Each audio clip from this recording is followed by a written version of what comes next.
Hey, it's Victoria. Welcome to the Yellow Room podcast.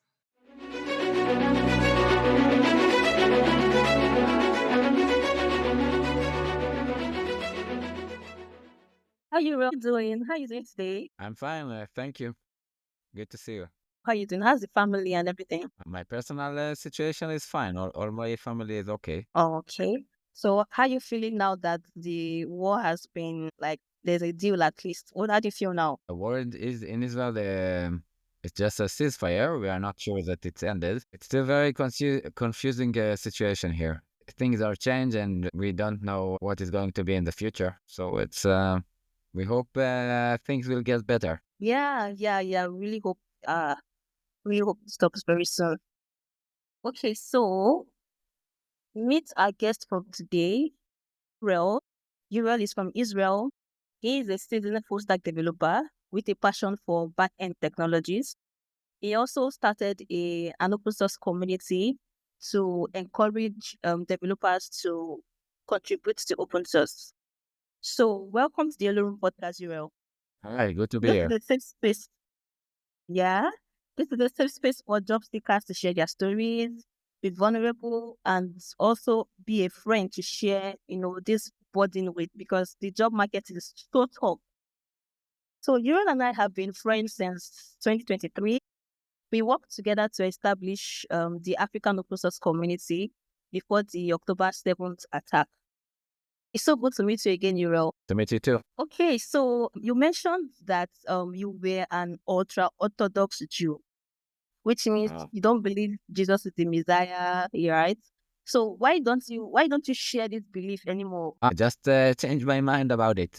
I was born to a family that was religious, and I became even more religious in my family. But eventually, when I was 28, I get to check again how I see the world, what are my beliefs, and the conclusion was that no, I don't believe it anymore, and I became secular, something like this.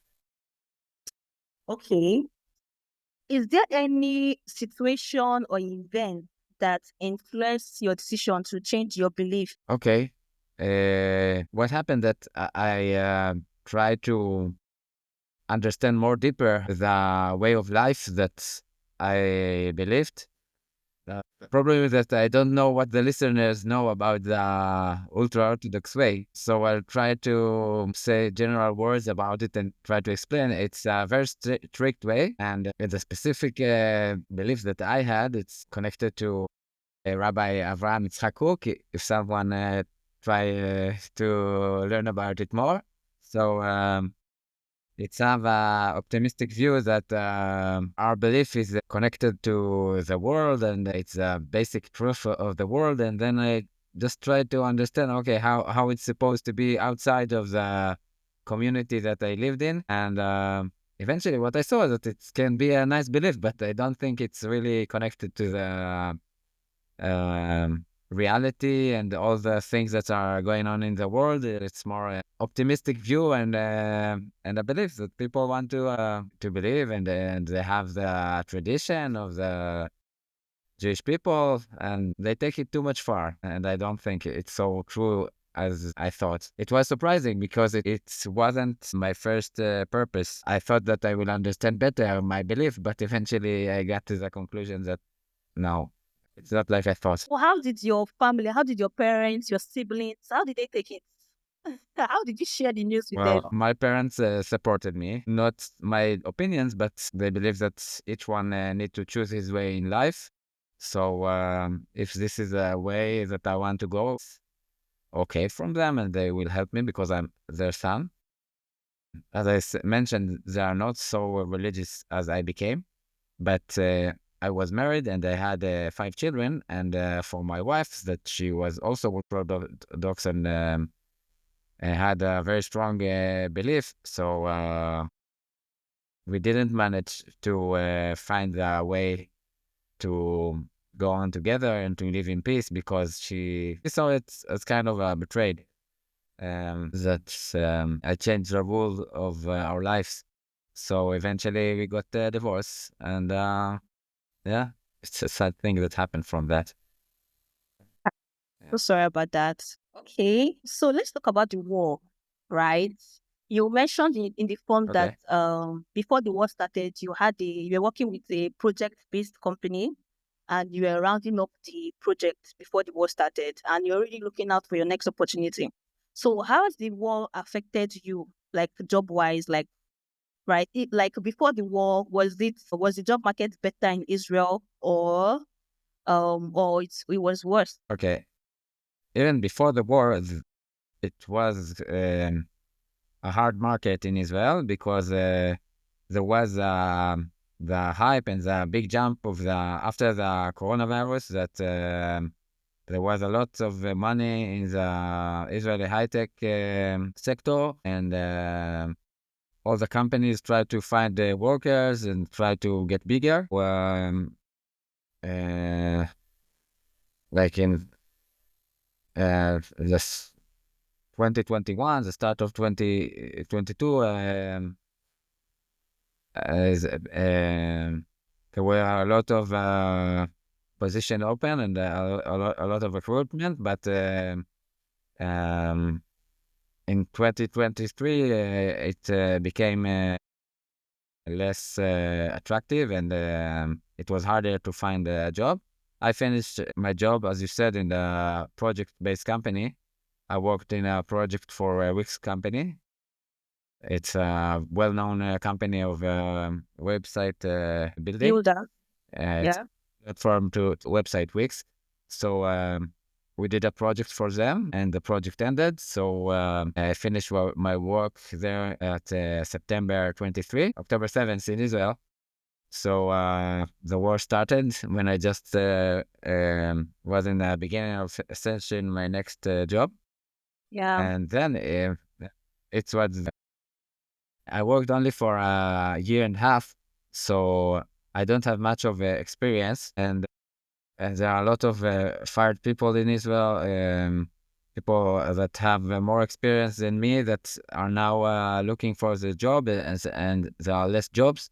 So for me, it became very hard, and then now I'm still looking for my next job in the high tech sector. I had half a year working as instructor in a course of web development, but it was only for the time of the course, and it's not to be a programmer, it's just to be a instructor in a course. So I'm still looking for uh, my next challenge, and trying to understand and uh, and to go on and understand what can I do. And yeah, it's very hard. My economic situation is not very good. Uh, and for now, I work in temporary work until I will find a better job. So this is my So, personal situation. I hope things will change for good. so are you looking out for international opportunities, or you're just like you're focused on Israel companies? I don't think that I have me or any other Israeli a very good value to give in the global market, because if you go to the global market of programmers, so I'm in a contest and against competition with programmers from India, from Africa. They are much more cheaper than what I need to live in Israel. Israel is a very expensive country. Also, if you go, I want to be a freelancer that takes small jobs. I tried it, and it was hard for me to be so alone, and that all the responsibility is only on me. It's just don't going well with my character. And when I worked in the company, we were a team, and I was a very good programmer and a worker in the team. And I hope to find again a place that I can do a good job for them and be productive and have a nice time there. Israel is known for its cutting edge technology and Yes. robust infrastructure. And you also mentioned you have a computer science degree, right? Yeah. And yet it's still so difficult to find a role. Wow. Yeah, That's so. if I had a degree from a very known university with high scores, so could be easier. But my resume is not so amazing because the high tech sector in Israel is so popular. So many people want to join it. There's a big competition. When you look in Israel for a job in LinkedIn, you see that if it's like for beginners or 2 years experience, in minutes you have 100 people that send their resume. So it's much. When for every job opportunity you have competition with so many people, it's hard. And the way that it can work, that if you have a good friend in a company that he can recommend about you, and so you will get a special treatment, and you won't be just one of all the people that sent their resumes.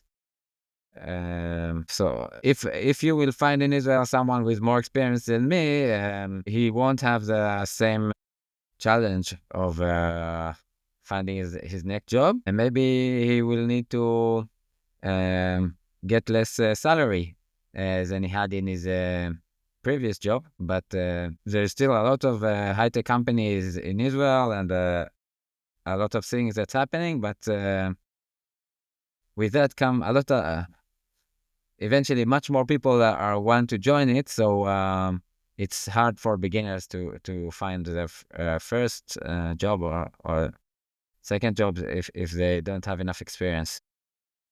So how about MyCAF?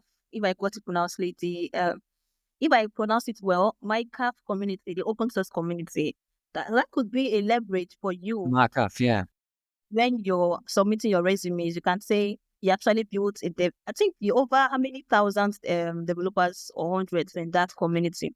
So how is it going so far with the work? You looking for a job? How is it going so far with the community? Okay.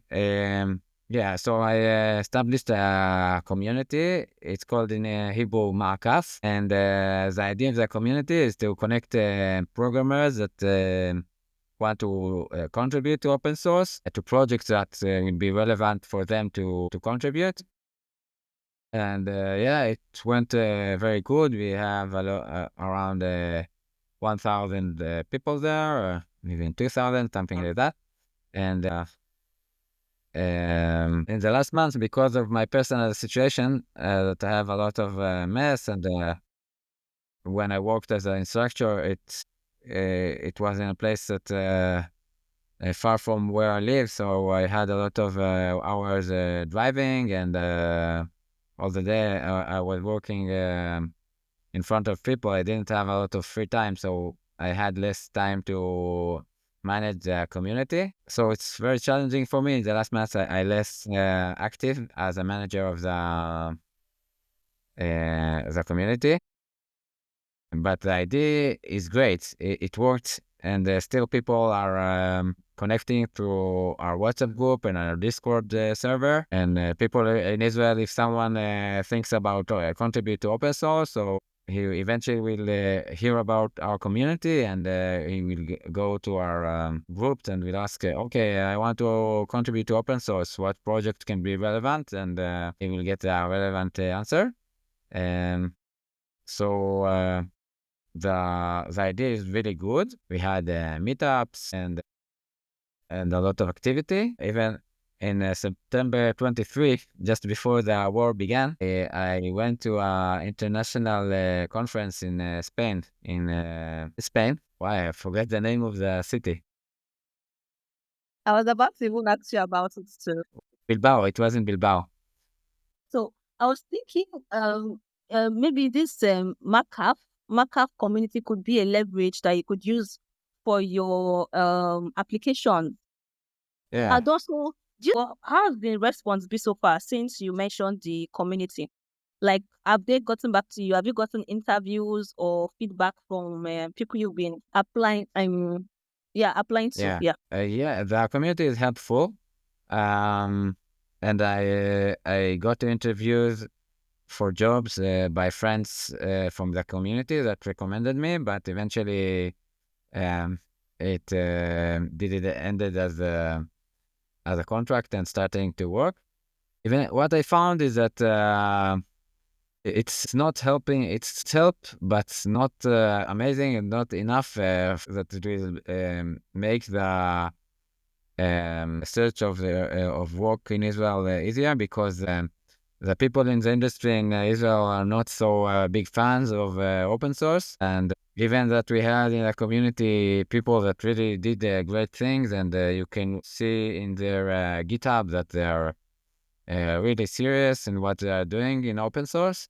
So it's not what the interviewers look for, and more looking for people that have experience working for companies and good grades from university or things like that. I think it's also connected to the situation in the market in Israel, because to recruit someone because you saw that he's a good programmer in the open source contributions, it's not the usual way to get workers in Israel. So it's a new method, and their all methods are working well. So they're working at their usual methods of looking for people that have experience in companies or good universities, students that have high grades from well-known universities, and they get enough workers for the situation now. So they don't have reason to try this new way of recruit people Yeah. open source contribution. But eventually, the community is not all about recruitment for jobs. It's a real good thing to contribute to open source and to be connected to this world, and it helps people to connect. The community is doing well, and I hope to come back and be more active in managing the community. And I think eventually, for when we'll have the community for many years, people inside the community, we will have more people that are not juniors and all these beginning of their career, but people that will get experience, and they will get a good position in companies in Israel. And then when they will recommend for people they will see in the community, this is a great way get jobs. But for now, most of the people in the community are beginners, and so we don't get too many opportunities for jobs, but it can take time. I think now in Israel, not only for my personal life and the community, everything in Israel now, we need a lot of patience. We on processes that we don't know what is going to happen. We try to be optimistic, even though the war is very hard, and we have political problems and challenges. I can't say for sure what is going to be in the next years here. I hope things will go well and for the best, but the war was very surprising. No one in Israel thought that we are going to get such a hard attack on us, and then that the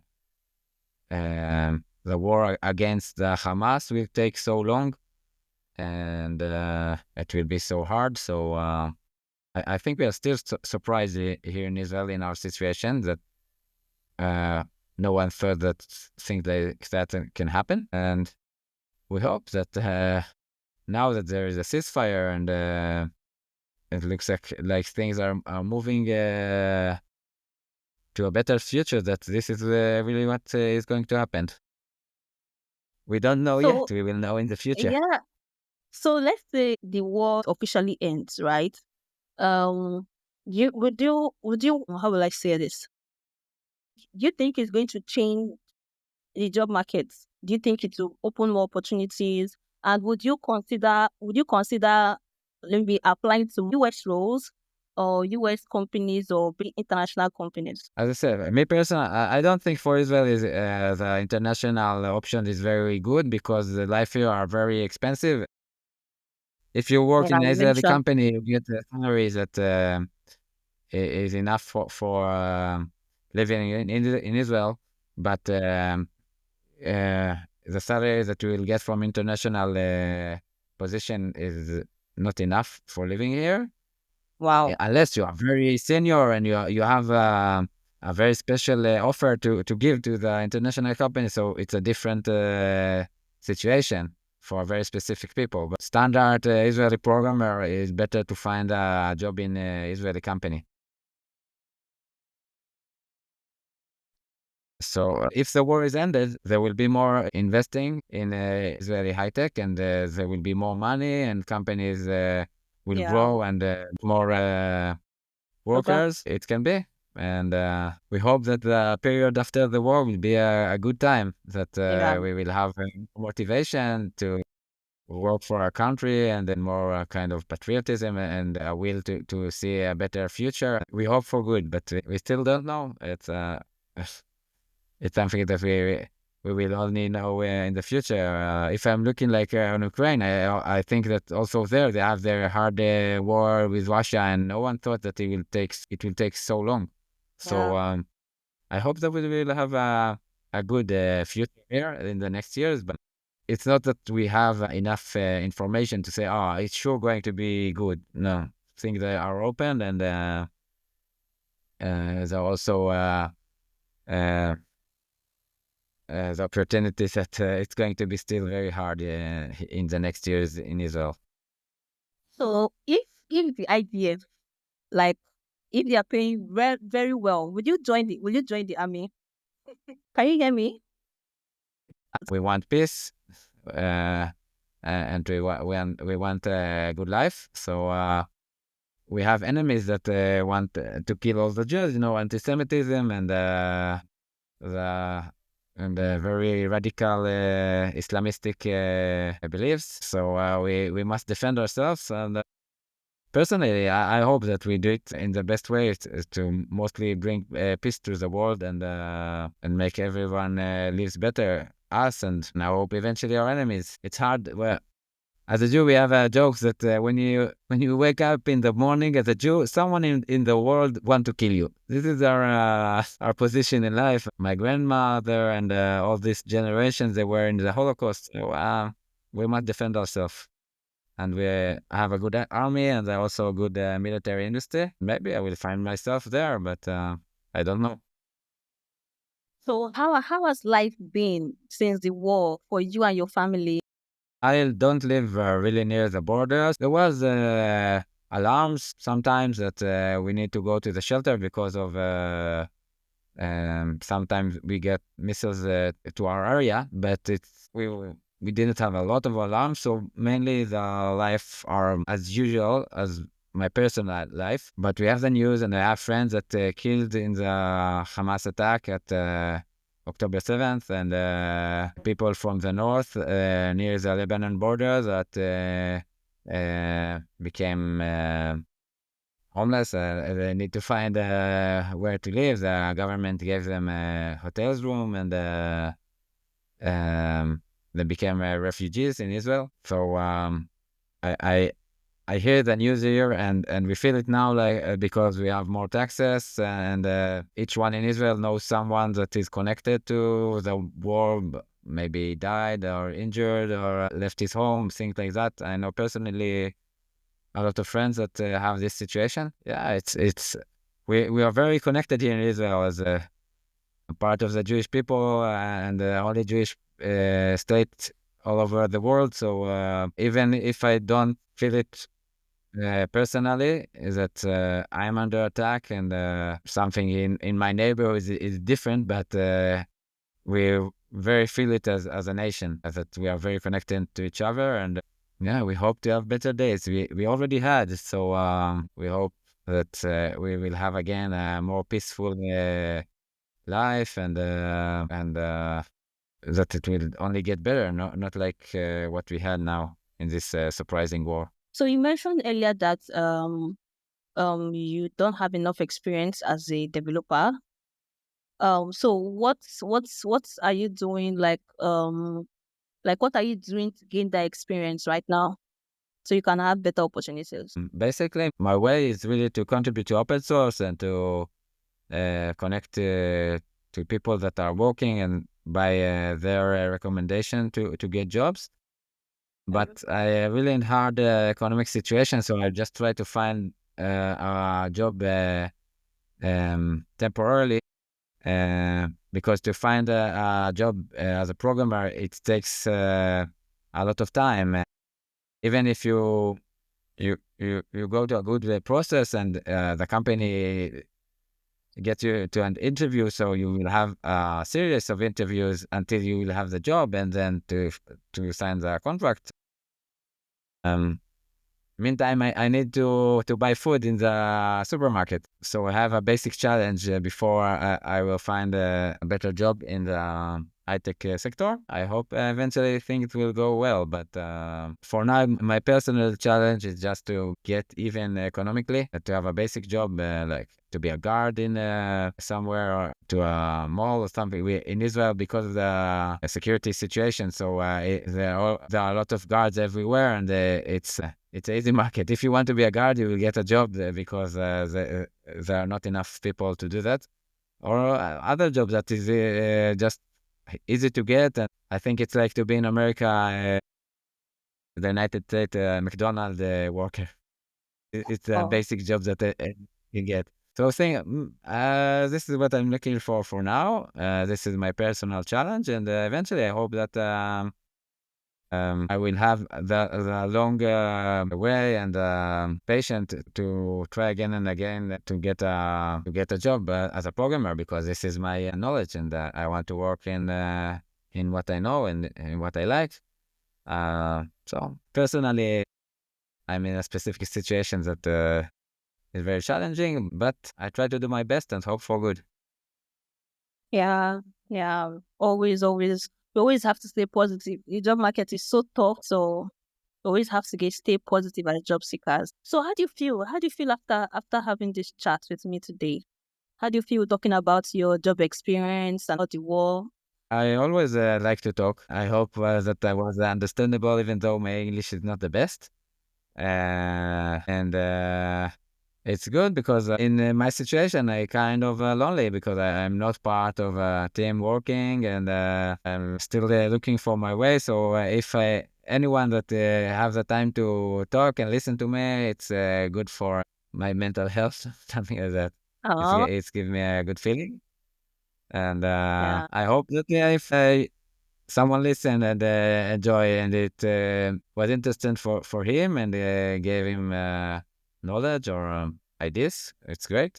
Yeah, thank you so much for that. That's the reason why I created the podcast. I've also been looking for a job since January last year, and it got so lonely. I got depressed. So I'm really glad that this chat helped you, help you feel better in a way. If you're a job seeker listening to this episode, please, I'll share a link to our form in the description below so you can share your own story and come and have a chat with me also and feel better. So I have a question for you, Uriel. Okay. So if you had the power, like the power of the universe, right? What is one thing you will change or you will do right now? Can you ask what I will change? What context? In any context, like right now, you just have the power to do one thing right now. What is that thing you will do? Think that all the hostages will be back in Israel. This is our we are all very upset for that and sad. It's horrible what going through. So Um, the basic hope here is that we will see all the hostages back home. I hope the war will end. If you let me dream far, so I will say that we will have a good relationship with our neighbors, that we won't be enemies, but just neighbors doing a market together and can visit each other. But this is in Israel, it's still too far to think about such things. So just my basic dream is to see the hostages back in Israel, and that we will have better days here. Yeah, I really hope this deal pulls through and everything goes back to normal. Yeah. Okay. So we've come to the end of our episode today. Yeah. So thank you so much for joining us, Uriel. I'm so grateful you had to make the time to join us today. Thank you so much. Yeah, and I hope you had a great time though. Yeah. All right. Dear listeners, if you're listening to this episode, I hope you enjoyed it. I hope you learned it one or two things about Israel and the war. And I also hope you got to listen to your story and You also get to know more about him and what he does. So I will link his profile in the description so you can reach out to him if you have any opportunities for him. So that's it for today. So don't forget to like, don't forget to subscribe, and don't forget to drop a comment in the comment section. All right, bye. All Bye. right. Goodbye.